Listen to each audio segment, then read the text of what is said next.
तो ये हमारे पास ये जी सेट आ गया है, और ये आज के साइंस का ही सेट है, जो फिजिक्स का ही पेपर हुआ है, जो कि आज 12th क्लास का, उसी का ये जी सेट है। सेट जी है, आपका कोई भी सेट हो, आप इधर उधर ही क्वेश्चन होता है, सेम क्वेश्चन ही होते हैं, बस नंबरिंग इधर उधर होगा, आप मिला लीजिएगा इसमें। चलिए हम इसका सोल्यूशन करा रहे हैं, इसमें आप लोग सब लोग अपना अपना आंसर मिला लेंगे कि किसका कितना आंसर सही हुआ है। और ये पहले ही बता दें कि पेपर काफी आसान है, इसमें से बहुत से क्वेश्चन ऐसे हैं जो सेम टू सेम 10 क्लास के क्वेश्चन है, और 10 क्लास के रिपीटेड क्वेश्चन है। देखिएगा शुरू से ही, यहाँ से ही आसान क्वेश्चन शुरू में, बीच में कुछ हार्ड क्वेश्चन है, तो हार्ड क्वेश्चन को आपको बिल्कुल नहीं बनाना है, जो आसान होंगे उसी को हर एग्जाम में बनाइएगा। कभी भी दीजिए एग्जाम तो पूरा पहले क्वेश्चन पढ़ लीजिए, तब किसी को टिक कीजिए।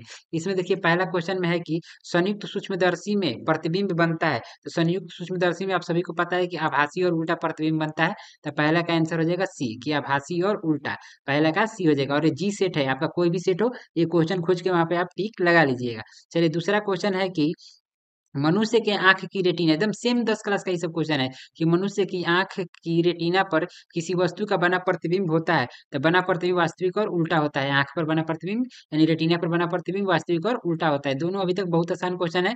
तीसरा देखिए, एकदम तीसरा भी आसान, सेम टू सेम 10 क्लास का क्वेश्चन है। इसमें क्वेश्चन कर रहा है कि उत्तल लेंस का व्यवहार किया जाता है। उत्तल लेंस का व्यवहार किस रूप में किया जाता है, तो जब दीर्घ दृष्टि दोष होता है तो उसमें उत्तल लेंस का यूज किया जाता है। तो मतलब इसका सही आंसर हो जाएगा ऑप्शन नंबर बी। यानी तीनों क्वेश्चन एकदम इजी, एकदम इजी। और चौथा देखिए, एकदम इजी, एकदम इजी ये भी क्वेश्चन है कि आसमान का रंग नीला होने का कारण क्या है। आसमान का रंग नीला क्यों होता है, तो चौथा का आंसर हो जाएगा प्रकीर्णन, प्रकाश के प्रकीर्णन के कारण। ध्रुवण गलत है, जो भी टिकी है उसका एक गलत है, और ये सही आंसर हो जाएगा हमारा प्रकीर्णन, यानी चौथा का सही आंसर हो जाएगा बी। अभी तक चारों के चारों एकदम इजी क्वेश्चन है। अब यहाँ से पांचवें क्वेश्चन से थोड़ा 12 क्लास के क्वेश्चन के लायक ये सब है। तो इसमें कह रहा है कि दो कला संबंध स्रोतों के कारण प्रकाश के व्यक्तीकरण में फ्रिंज की चौड़ाई, देखिए फ्रिंज एक बहुत ही वीवीआई टॉपिक है, इस टॉपिक को आप लोग पढ़िएगा। इसमें इसकी चौड़ाई पूछ रहा था, इसका सही आंसर हो जाएगा ये, तरंग दैर्घ्य के समानुपाती होती है, तरंग दैर्घ्य के समानुपाती। छठवां क्वेश्चन इसमें है कि एक वर्णी प्रकाश के दो स्रोत कला संबंध कहे जाते हैं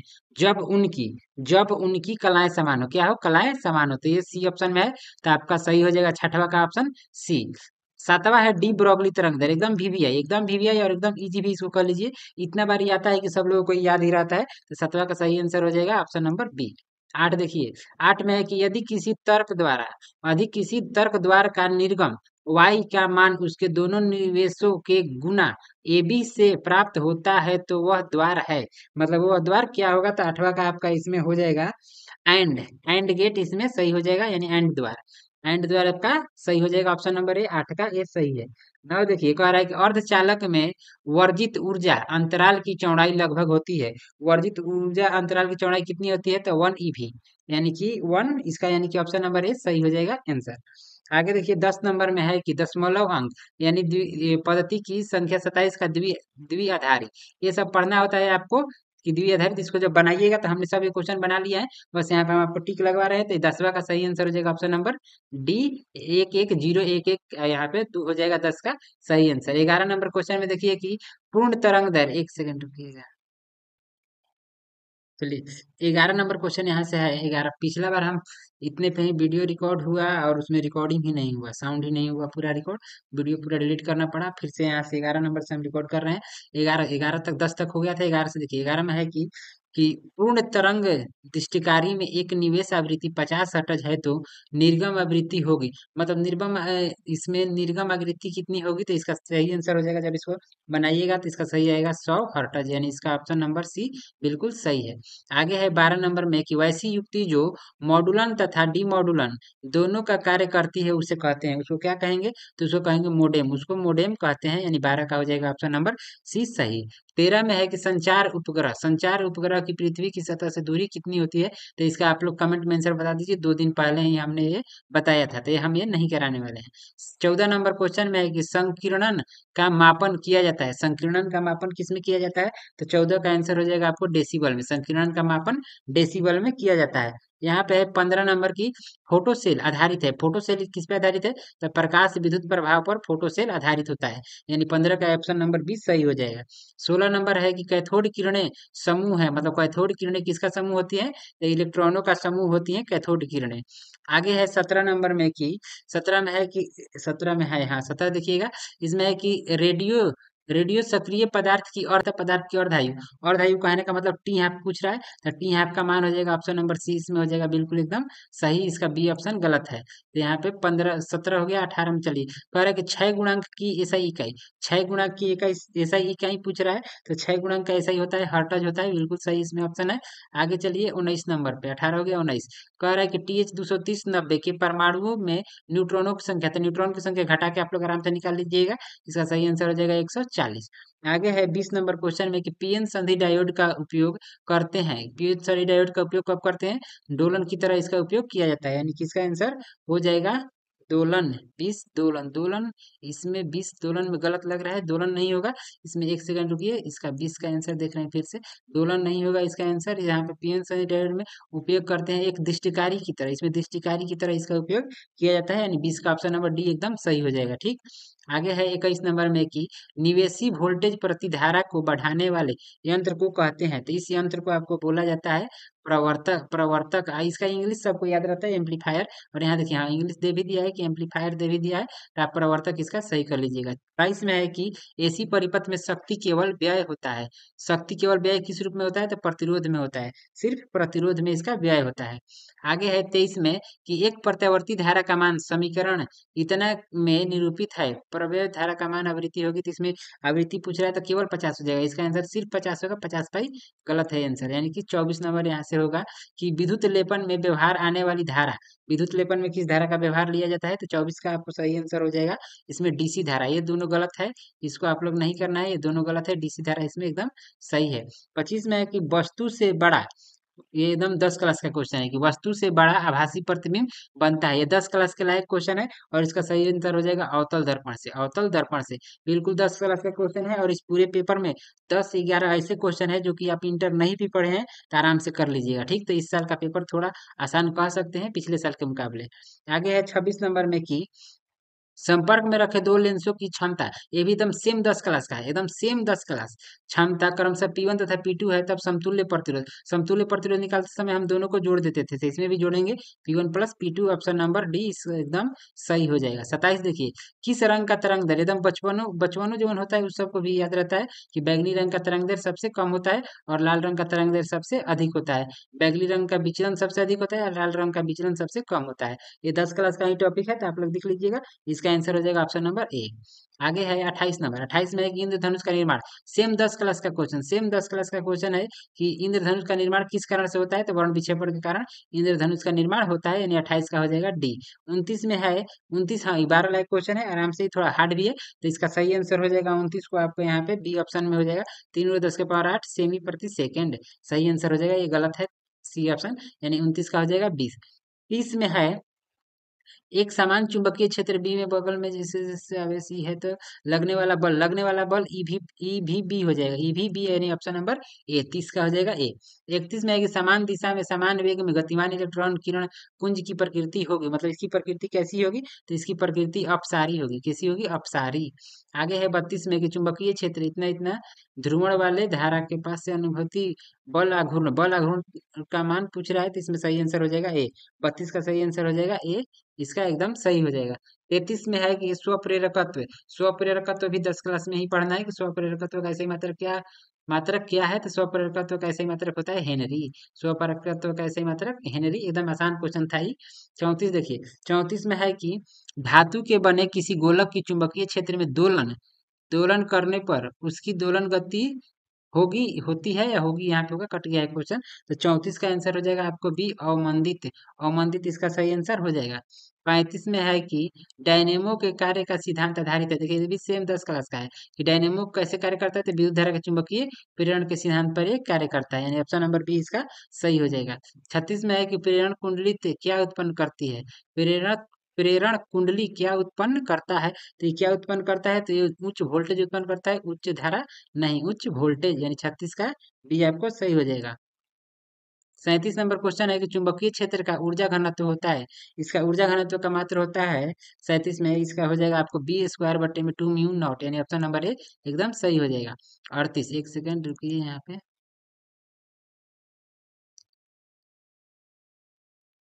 38 में है कि तप्त तार एमीटर द्वारा प्रत्यावर्ती धारा का कौन मान मापा जाता है, कौन मान मापा जाता है इसमें। तो 38 में आपको मापा जाता है मूल औसत वर्ग मान, मूल औसत वर्ग मान को मापा जाता है।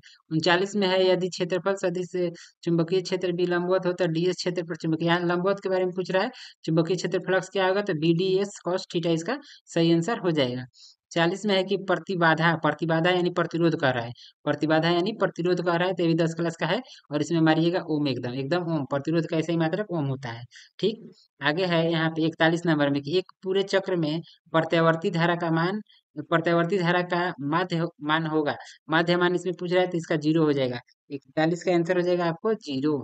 42 में है कि यदि प्रत्यावर्ती धारा तथा बीबी व बल, विद्युत वाहक बल है, बीबी वो लिखा है तो विद्युत वाहक बल के बीच कालांतर हो तो शक्ति गुणांक का मान होगा। तो 42 में आपको सही आंसर हो जाएगा कि cos थीटा, यानी cos जो भी हो वो उसका आंसर हो जाएगा। थीटा रहेगा तो थीटा, कालांतर रहेगा तो यानी कालांतर।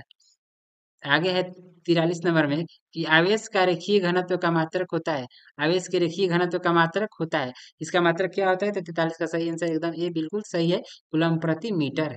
44 नंबर यहाँ से देखिएगा, 44 में है कि सब लोग अपना आंसर मिलाते चलेंगे, जो लोग सब्सक्राइब नहीं किए सब्सक्राइब आप लोग कर लीजिएगा और आंसर सबको मिलाते चलना है।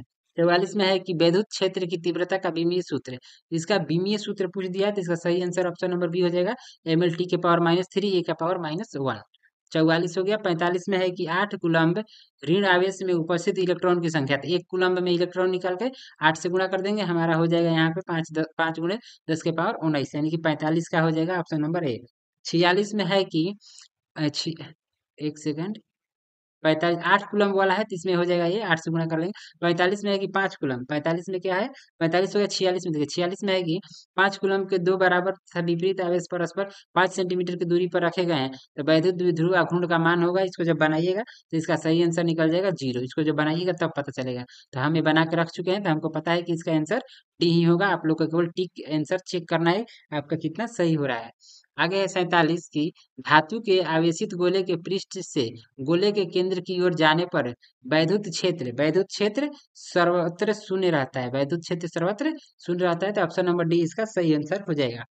48 में है कि एक बंद पृष्ठ के अंदर n वैद्युत द्विध्रुव स्थित है, तो बंद पृष्ठ में निर्गत कुल विद्युत फ्लक्स होगा, इसमें कुल विद्युत फ्लक्स का मान बताना है तो कुल विद्युत फ्लक्स 0 हो जाएगा। आगे है 49 नंबर की, निरक्षीय स्थिति में विद्युत द्विध्रुव के कारण विद्युत विभव होता है, विद्युत विभव का मान इसमें क्या होता है, तो 49 का हो जाएगा 0, 49 का एकदम 0 हो जाएगा, ये वाला ऑप्शन नंबर एक गलत है। 50 देखिए, निम्नलिखित में से कौन एक संधारित्र द्वारा अवरुद्ध है, मतलब कौन एक संधारित्र द्वारा अवरुद्ध होता है, तो डीसी, डीसी इसका सही आंसर हो जाएगा। आगे है 51 में कि 40 वाट तथा 60 वाट के दो बल्ब, ये 10 में भी ऐसा न्यूमेरिकल है लेकिन ये थोड़ा सा अनुपात बोल दिया है तो 10 से थोड़ा आगे का लेवल का हो गया, तो इसका सही आंसर बनाइएगा तो 51 का आपको आंसर आएगा 3:2, 3:2, यानी कि ऑप्शन नंबर डी। 52 में है कि किसी तार, तार का प्रतिरोध 500 ओम है, उसकी विद्युत चालकता होगी, इसकी विद्युत चालकता क्या होगी, तो इसकी विद्युत चालकता आपको होगी 0.002 ओम इनवर्स, ओम इनवर्स इसका आंसर हो जाएगा। आगे है 53 नंबर में कि एन समांतर प्रतिरोध पहले श्रेणी क्रम में तथा उसके बाद समांतर में, पहले श्रेणी क्रम का है उसके बाद समांतर क्रम, तो ये हो जाएगा N square ratio 1, N square ratio 1, यानी 1 से भागा देंगे तो सही आंसर इसका हो जाएगा एन स्क्वायर, यानी कि ऑप्शन नंबर डी। 54 में है, 54 में कह रहा है कि विभव मापी की सुग्राहिता को बढ़ाने के लिए इसके तार की लंबाई को बढ़ाना होगा, इसके तार की लंबाई को बढ़ाना होगा, ऑप्शन नंबर डी एकदम सही हो जाएगा 54 का। 55 है कि विद्युत संबंधित किरचॉफ का द्वितीय नियम, किरचॉफ का द्वितीय नियम एकदम वीवीआई क्वेश्चन है, किरचॉफ का द्वितीय नियम, तो अरे किरचॉफ का द्वितीय नियम संबंधित है किससे, तो ऊर्जा संरक्षण के सिद्धांत से, ऊर्जा संरक्षण के सिद्धांत से ही संबंधित है। 56 में है कि निम्नलिखित में से कौन चुंबकीय क्षेत्र की तीव्रता का मात्रक नहीं है, यहाँ पे मेन क्वेश्चन यहाँ आया कि नहीं है, क्या है, नहीं है, तो ये तो होता है तो ये गलत हो जाएगा, ये भी होता है ये भी गलत हो जाएगा, ये भी होता है ये भी गलत हो जाएगा, न्यूटन प्रति एम्पियर स्क्वायर नहीं होता है, तो ये हमारा हो जाएगा सही आंसर। क्वेश्चन ठीक से पढ़ना है कि नहीं है, ये लग रहा है कि कोई पढ़ के है, पढ़ के टिसला कर दिया, इसमें नहीं है, तो नहीं है में आपको ऑप्शन नंबर डी एकदम सही हो जाएगा। 57 में है कि एक बंद चालक के निकट एक चुंबक स्थित है। चालक में धारा उत्पन्न की जा सकती है यदि। चालक में कब धारा उत्पन्न की जाएगी? जब चुंबकीय चुंबक और चालक के बीच अपेक्षिक गति हो, इनके बीच यानी कि गति होना अनिवार्य है। 58 नंबर क्वेश्चन में है कि एक कुंडली गैल्वेनोमीटर में प्राप्त धारा का मान समानुपाती है। मतलब धारा का मान कब समानुपाती होगा? जब प्रतिरोध आर के समानुपाती होगा इसमें, यानी कि प्रतिरोध, यानी कि ऑप्शन नंबर बी इसमें एकदम सही हो जाएगा। एक सेकेंड, बैटरी लो। 59 नंबर यहाँ से देखिएगा। 59 में कह रहा है कि एक गैल्वेनोमीटर की आमीटर में बदलने में जोड़ा जाता है। मतलब इसमें क्या जोड़ा जाएगा? तो इसमें जोड़ा जाएगा समांतर में निम्न प्रतिरोध को जोड़ा जाएगा, तभी होगा। 59 का ए। 60 है कि धारावाही वृत्तीय कुंडली के केंद्र पर उत्पन्न चुंबकीय क्षेत्र रहता है। तो इसमें उत्पन्न चुंबकीय क्षेत्र कुंडली के तल के लंबवत रहता है, कुंडली के तल के लंबवत। तो 60 का हो जाएगा बी। 61 नंबर क्वेश्चन है कि किसी एम चुंबकीय आघूर्ण वाले चुंबक की लंबाई के समानांतर एन बराबर टुकड़ा, जितना टुकड़ा कहेगा उतना बट्टा में टुकड़ों में काटने पर प्रत्येक टुकड़े का आघूर्ण होगा, तो एम बाई एन यानी कि 61 का हो जाएगा आपको ए ऑप्शन। 62 में है निम्नलिखित में कौन सैसिल्य प्रदर्शित करते हैं? सैसिल्य को कौन प्रदर्शित करता है? तो लौह चुंबकीय पदार्थ, लौह चुंबकीय पदार्थ। तो 62 का ऑप्शन नंबर बी हो जाएगा एकदम सही। 63 में है कि ध्रुव प्रबलता एम से आर दूरी पर चुंबकीय विभव का मान होगा। चुंबकीय विभव का मान इसमें पूछ रहा है, तो इसका हो जाएगा म्यू नॉट एम बटे में 4 पाई r² ऑप्शन नंबर बी एकदम सही है। 64 में है कि एक इलेक्ट्रॉन 5 वोल्ट विभव पर त्वरित किया जाता है। इलेक्ट्रॉन द्वारा अर्जित ऊर्जा का मान 5 वाट के बराबर। ये वाला ऑप्शन गलत है, ये वाला ऑप्शन गलत है। 64 का आंसर हो जाएगा 5 इलेक्ट्रॉन वोल्ट के बराबर होगा। 5 इलेक्ट्रॉन वोल्ट के ही बराबर हो जाएगा। 5 होगा लेकिन इलेक्ट्रॉन वोल्ट के बराबर ही होगा। ठीक, 64 का बी। 65 है विद्युतीय क्षेत्र तथा विद्युतीय विभव के बीच संबंध है। मतलब इनके बीच में क्या संबंध है? तो इसके बीच में संबंध हो जाएगा ई बराबर माइनस dv/dr, यानी ऑप्शन नंबर ए। 66 क्वेश्चन में है कि यहाँ पे कि आर दूरी पर रखे दो वैद्युत द्विध्रुवों से बने निकाय की विद्युत स्थिति ऊर्जा अनुक्रमानुपाती होती है। तो 0 के अनुक्रमानुपाती होती है, 0 कहीं नहीं है, तो इसका ऑप्शन नंबर डी इसका सही हो जाएगा। 67 में है कि पिको फैराड मात्रक है। पिको फैराड किसका मात्रक होता है? तो पिको फैराड आपको मात्रक होता है वैद्युत धारिता का मात्रक होता है पिको फैराड। ठीक, आगे है यहाँ पे 68 नंबर। 68 हो गया। 69 में है 68। हाँ, फिर से 68 देखिए। 67 हो गया है। 68 कि किसी संधारित्र की धारिता निर्भर करती है, तो निर्भर करती है प्लेटों की आकृति पर, एकदम सही हो जाएगा। यहाँ पे एक सेकंड यहाँ पे नहीं करती पूछा है।